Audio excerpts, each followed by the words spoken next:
Today, I'll walk you through all 11 of the most heart-wrenching backstories in Dandadan.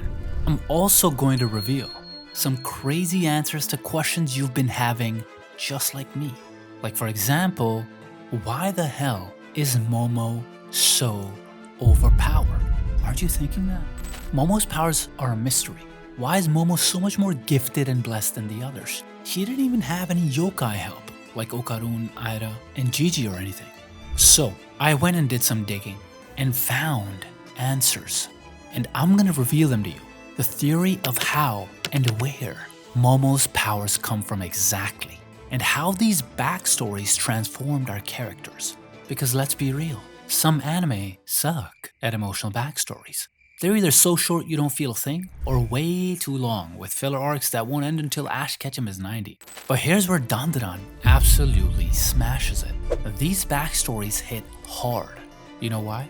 Because even with all the paranormal chaos and alien craziness, they stay grounded in real, raw, human emotion. And by the end of this video, you're going to understand why this anime is so bonkers, why it pulls you in, and why this series will be anime of the year. So, to start off, we have this yokai, who witnessed her own daughter getting taken away from her. Before Acrobatic Silky became a yokai, she was just an ordinary person, a single mom to be exact.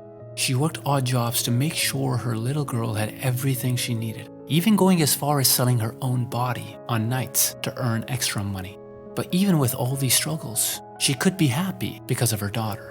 The anime gave us glimpses of their life together. The mom and the child practicing ballet, her buying the kid a new dress, celebrating birthdays, and cherishing all the small, joyful moments. Then that happiness shattered when a group of men stormed into their home, tore up their apartment, and attacked the mother right in front of her child. It seems the mother had borrowed money but couldn't pay it back on time. And as repayment for her debt, the thugs took whatever little cash she had and her daughter. What followed was a gut-wrenching, first-person view of the mother desperately chasing after her daughter's kidnappers. The scene was so raw, heart-pounding, and filled with hopelessness as she stumbled on the wet ground, blood dripping from her mouth, as the kidnapper's car sped off into the distance, taking her little girl away. Losing her will to live, and with nothing left, she stood on a rooftop and decided to do the one thing that would help her feel close to her daughter again. The ballet routine they used to practice together when life still had some happiness, before she leaped off the building to her death. As she fell, her mind flooded with her life's memories. The last one was of her daughter hugging her tightly and saying, "Mommy, thank you for everything you do." After she died, she became a lost soul, standing alone in the middle of the street. She knew she had lost something precious, but couldn't remember what it was exactly. That's when a little girl with pink hair appeared, tugged on her shirt and asked softly, "Mommy?" That girl was Aira. And on top of Silky's memories came another heartbreaking memory, one of little Aira standing over her mother's coffin, too young to understand that she was already gone. In an attempt to protect Aira from the painful truth, her father told her that Mommy just had to go somewhere far away, that one day she would come back. He encouraged Aira to grow strong and do her best, so that when Mommy returned, she could be proud of her. And because Aira mistook Silky for her mother, Silky mistook Aira as her daughter. But overwhelmed by regret for the failing to protect her daughter and consumed by the rage at those who might harm Aira, she slowly transformed. That pain and fury turned her into the yokai we now know as Acrobatic Silky. Now, the reason why this episode broke the internet, my bro, is because of the whiplash from how the anime started to how it just completely turned to emotional damage. Dandadan began as a goofy, action-packed anime about a boy who lost his sausage and beans because of a yokai, and his friend who was a girl who got psychic powers after being abducted by aliens. Then came along episode 7, and the series took a sudden 180 from being a fun, quirky anime to delivering a sucker punch to my kokoro. And it's not just me. Episode 7 wrecked a ton of other people, here on YouTube too. It didn't matter if you'd read the manga or going in blind. Everyone and their mother were in tears by the end of the episode. And that's exactly why it scored an impressive, a record-shattering 9.8 rating on IMDb. But did Acrobatic Silky finally find the piece she had been searching for? Yes, After Ida was successfully revived, Silky's aura started to fade, and her body began to crumble to dust. In her final moments, she regretted that she couldn't give her daughter the life she deserved, and blamed herself for bringing misfortune. But before she could finally disappear, Ira ran to her, wrapped her in a hug, and said finally the words Silky had been longing for. Ira called her Mommy, told her she loved her, and said that Silky had made her the happiest kid in the universe. Hearing this allowed Silky to let go of her regrets. She passed on peacefully as Ira silently wished to God to bring Silky and a real child to a better, kinder world. While Silky crumbled to dust, Ira spoke to the wind, promising that she would never forget. But Dandadan doesn't just shine a light on a mother's love. It also shows the lengths a father will go to protect his child. With the story of Py-weeny, the Dover demon, and yes, believe it or not, that's his actual name. After being saved by Momo and Ida, fed and nursed back to health at Momo's house, Py-weeny revealed the heartbreaking truth that his son was critically ill. His little one loses blood every time he goes to the bathroom, and without daily blood transfusions, he wouldn't survive. What makes this even more tragic is the fact that Peeny's wife had already died from the same disease. So, desperate to save his son, Peeny needed to earn more money. But living in a conflict zone meant there was no work where he lived, and he had no choice but to leave his home and search for jobs elsewhere. To make things even harder, Peeny wasn't as strong as others of his kind, which left him with limited options, forcing him to take dangerous, illegal jobs. Peeny ended up becoming a gig worker for the Serpoians. They promised him money if he helped them defeat Momo and steal Okarun's banana. They even injected him with the Serpo 24-hour energy drink, which, plot twist, is a scam because it only actually works for 24 minutes. Sounds like, something that gave you wings, rhyming with a pet bull. But even after all of that, Momo, Okarun, and Ira still managed to defeat them and escape. And after the battle, Momo and Ira found Peeny collapsing from exhaustion. Next is Evil Eye, who swore to kill all humans. But could you blame him? To understand what made this yokai so rageful, let me tell you about Evil Eye's tragic past. Turns out, before Evil Eye became the revenge-driven yokai we know, he was just a young boy. But life wasn't kind to him. He was thin, malnourished, and kept locked away in some kind of underground bunker. He used to watch the other kids playing outside from the tiny window of his prison. He was sad and lonely, but every time he saw them he would smile, holding on to the hope that one day he too would get to play with them. But then, the horrible truth about why he was locked up came out. He was being prepared as a sacrifice to an erupting volcano. They tied him to a stake and left him there as the lava crept closer and closer. In his final moments, all he could think about was how much he wanted to play with the other kids. Burned by the lava, he died alone. The sacrifice of his life seemed to work, or at least that's what they thought. And if you think shit ain't gonna get worse in the story, you're wrong, because after who knows how long, the Keto family were at it again, sacrificing another family this time to get their great serpent god, the Mongolian deathworm. They tied another little kid to a chair and buried him along with the entire house and his dead parents as a sacrifice to the giant worm. Watching this horrible scene unfold, Ghost Kid tried desperately to free the crying boy, but no matter how hard he tried, he couldn't undo the ropes. Furious at the injustice, Ghost Kid made a promise that he'd take revenge on the people who caused this nightmare. Slowly, he began to possess the trapped boy, their pain and rage merging into one. And together they transformed into the yokai, Evil Eye, who swore revenge on all humans. Which reminds me, in terms of revenge, there's another person who needs to go John Wick on the core, Vamola, the Sumerian alien who was sent to Earth and totally crash-landed into our hearts. Vamola's memories revealed that her planet Sumer was invaded by a race of aliens known as the Kur. The Kur wiped out and enslaved most of Vamola's people, and little Vamola herself barely survived. She was saved by 3 of the most badass grandmas I've ever seen in my life, Banga, Aja, and Tome. These ladies didn't just rescue her, they raised her as their own. They taught her everything she needed to know, how to survive, how to fight, and basically how to become a total boss lady. But after the Kur tricked the remaining Sumerians into an ambush, only Vamola, Banga, Aja, and Tome were left standing. They were on the verge of losing all hope, and at one point, Vamola even begged Banga to end her life. But Banga's big brain energy saved their asses. when she remembered the ancient Sumerian pyramid technology that teleported their people from another planet. Launching an attack on the Sumerian palace, Vamola made a beeline to the control room, while Banga and the grannies protected her. Banga even stumbled across a suit of armor that looked exactly like the Sumerian giant lizard god. So basically, Godzilla with horns. But to Vamola's shock, Banga gave her the suit and pushed her into the teleportation airlock. It was then that Banga finally revealed how she truly felt about Vamola, how she had wanted to call her daughter for so long, but had held back because she didn't want her motherly feelings to get in the way of her fighting the war.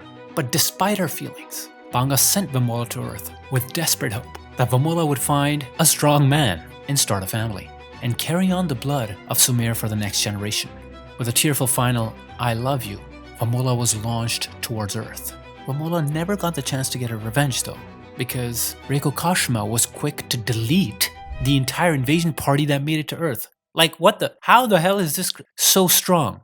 Speaking of Reiko Kashima, her backstory is quite interesting because of how subtle it is. There wasn't a lot about it, but the few hints from the backstory I saw give me a lot to think about. Like in chapter 117, when the Corps' invading force rained destruction down from their spaceships. As Momo and Okarun try to escape, they're suddenly blocked by Reiko Kashima herself. Momo, overwhelmed and hopeless, dropped to her knees, and that moment triggered something deep in Reiko's memory. A scene of Tokyo in ruins. Planes filling the sky as they drop bombs on the burning city below. People running, screaming, as the flames consumed them. Among the chaos is a lone woman on her knees, her lower legs missing, crying out for her mother at the top of her lungs. This terrifying scene seems to be referencing one of the darkest chapters in Japanese history, the bombing of Tokyo. The bombing of Tokyo, known as the deadliest air attack of World War II. 330 American B-29 planes dropped firebombs on Tokyo. The bombs caused massive fires that killed over 100,000 people, destroyed a quarter of the city, and left 1 million people without homes. Seeing history repeat itself, Reiko raised her mirror to the sky and unleashed powers that none of us knew she was capable of. She trapped the core in her mirror dimension and murked them all with her massive punches. Soloed them. I didn't even know we were watching Solo Leveling. After saving the world from the core invasion, Reiko turned to Momo, but Okarun stepped in, offering himself instead. This sparked a classic Momo and Okarun argument over who Reiko should take, which triggered another memory for Reiko, a softer, romantic one. She remembered riding a bike with someone she loved, laughing together on a warm, beautiful day at the beach. Reiko seemed to have lost everything in those bombings, even the love of her life. She likely died during the air raids too, and her power may come from the combined pain and hatred of all those 100,000 people who perished that night. I mean, even Reiko herself said there isn't a soul alive who can extinguish my hatred. It will go on for eternity. Speaking of hatred, let's talk about joy. Did you know that Kinta can also mean joyful?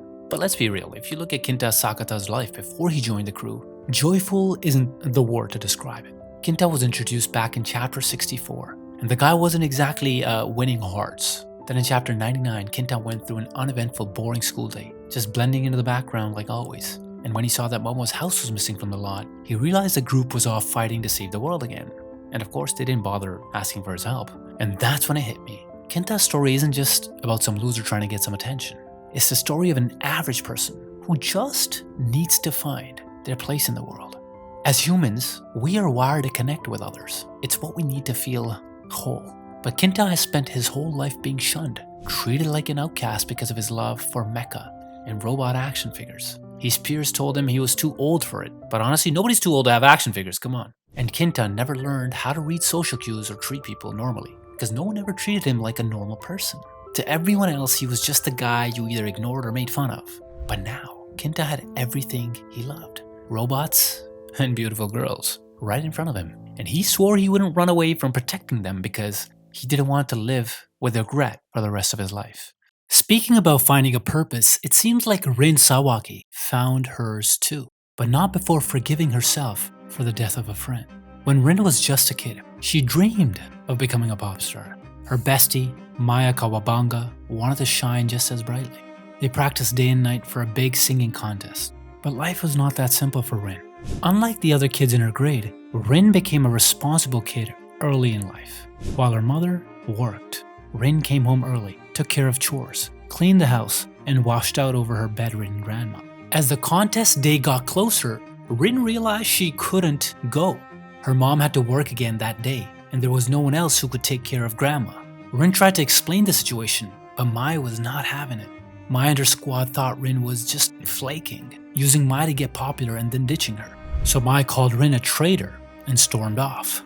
The day of the contest arrived, and Rin suddenly received a call from Maya's mother, telling her that Maya was getting cold feet, saying she wouldn't perform if Rin wasn't there on stage with her. Convinced by Maya's mom to join the contest at the last minute, and encouraged by her own grandmother, Rin waited outside her house, excited but nervous. But Maya and her mom never showed up. They got into an accident. Maya didn't make it, and neither did her mom. That day, Rin lost her best friend and her dream in one tragic moment, and she blamed herself for it. She thought that if only she hadn't agreed to the request of showing up, then Maya and her mother wouldn't have left the audition venue, and they wouldn't have met with an accident on the way. But what Rin didn't know was that Maya had a different reason for being in the car that day. Turns out, Maya had wanted to say sorry. She had realized at some point how tough Rin's life was, and she regretted the horrible things she had said to her. Maya didn't want to stand on stage with Rin without making things right first. That's why Maya begged to join her mother in the car on that day of the accident, because she wanted to apologize to Rin face to face. But Rin was luckier, considering she only lost her best friend. Unji, on the other hand, lost his entire family. It all started when Unji's dad passed away due to being overworked by his job. What sucked even more was the fact that the company tried to shift the blame on the dead man. But things got even worse when his little brother Futa drowned while chasing his favorite umbrella during a storm. You see, little bro Futa was obsessed with umbrellas. He thought they were the most amazing thing, and he'd always have a smile when he carried them, whether it rained or not. At one point, Unji said his little brother was like the sun to his brother and their mother. But that stormy day, when Futa tried to grab his umbrella that got blown away into the river took him away too. And just like that, Unji lost his little brother. After losing her husband and son, Unji's mom couldn't take it anymore. At first, it seemed like she was trying to make happy memories with Unji. She took him out to eat nice food, give him all the things he loved, and watched a fireworks show with him. But it was a lie. That night, Unji's mom planned to take both of their lives. She tried to pull Unji with her to get run over by a speeding train. Unji managed to escape, but the trauma of seeing his own mother end it all destroyed him. Ending up at the orphanage, life did not get easier. The older kids bullied him and eventually led Unji to a breaking point. He snapped, became a delinquent, getting caught up in gang fights and street wars just to survive. The thing is, it wasn't only Unji who lost everything dear to him. A police officer showed up, Masamichi Bega, and decided to take Unji under his wing after hearing about Unji's story. At first, Unji hated living with the old man and tried to fight him every single day. But one day, during dinner, Unji learned about Bega's own heartbreaking past. You see, Bega had lost everything too. His wife and preschool-aged daughter were stabbed in an alley by a man who said he hated society and wanted to take his anger out on the world. Bega wanted revenge, but every time he thought about it, the memory of his daughter stopped him. So instead, Bega made a promise to himself that he wouldn't let this rotten world beat him down. He chose to keep going, no matter how broken he felt inside. A little later in the story, after Unji got his powers and saved Bega and another kid from drowning, they both visited a grave Bega had made for Futa. It was during this visit that Unji finally broke down, admitting the guilt he'd carried for years. How Futa's death felt like losing the son in his and his mother's lives, and how he wasn't enough for his mom to hold on, and how he should have been the one to die. But Bega would not let him go down that dark road. He reminded Unji to live, no matter what, and never let this broken world win, the same advice that Bega had given himself when his own life fell apart. Speaking of lives falling apart, Kouki Yukishiro lost her grip on life too. She was once a piano prodigy with the world at her feet, the youngest person to win the junior piano competition, a star in the performing arts. But after losing to Ida in the next competition, Kouki immediately went into depression. That one loss crushed her so much, she quit playing the piano. And just like that, all the people who praised her disappeared as well. Her classmates treated her like she didn't exist. Even her family, her family mocked her without a care. They didn't care that she was right there and could hear everything. She went from being the center of attention to feeling like she was invisible. Desperate to feel seen again, Kouki posted a semi-naked photo of herself on social media. But instead of getting the validation she craved, it made things worse. So, Count Saint Germain, who was posing as a teacher in their school, blackmailed her, threatening to expose her photo and report her to the authorities unless she helped him steal Momo's powers. Then he gave her the ability to control Pygmies, a group of mysterious, forgotten beings that she was supposed to use to defeat Momo and steal her powers. At first, Kouki thought the Pygmies were just tools for Saint Germain's plan, but what she didn't know is their story was just as heartbreaking as hers. According to Nurse Jew, Pygmies were once humans, people from ancient civilizations who were considered too weak for society. They were forced underground, forgotten by the world, and eventually transformed into the creatures they are now. Their memories of who they used to be are long gone, but one thing remains: their desperate need to be acknowledged. When someone finally sees them, someone like Kouki, for example, they'll do whatever they can to help, just so they can feel like they exist again. Kind of like what Okarun went through with Momo. Speaking of Momo and Okarun, have you noticed that their stories are actually two sides of the same coin? Let's look at Momo Ayase's backstory for a second. Momo grew up without parents. Only Granny Seiko raised her. There was a time when she got teased by her friends for following Granny's rituals, and she lashed out at Granny Seiko because of the embarrassment she felt. But eventually, Momo realized she wasn't actually mad at Granny. She was mad at the people who mocked Granny, because deep down she did love her, and she knew how powerful and wise Granny Seiko was. And you can see how this respect for her connection shows up in her powers. Momo's abilities are all about relationships, using people's auras, reviving others, and even seeing their memories. It's all about connection.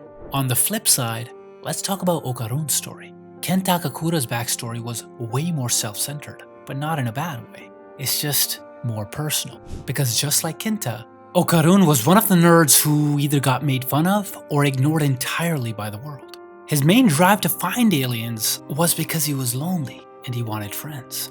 That loneliness, that rejection by society, is at the core of who he is. And that totally shows up in his powers too. Notice how every time Okarun activates his yokai form, he's all feeling pretty gloomy though, or yo I'm bummed AF, or such a bummer. It's like his powers reflect how tired and disconnected he feels from the world. So while Momo's story is all about connection, Okarun's is all about disconnect. Like I said, their backstories and powers are basically two sides of the same coin. Maybe that's why they balance each other out so perfectly.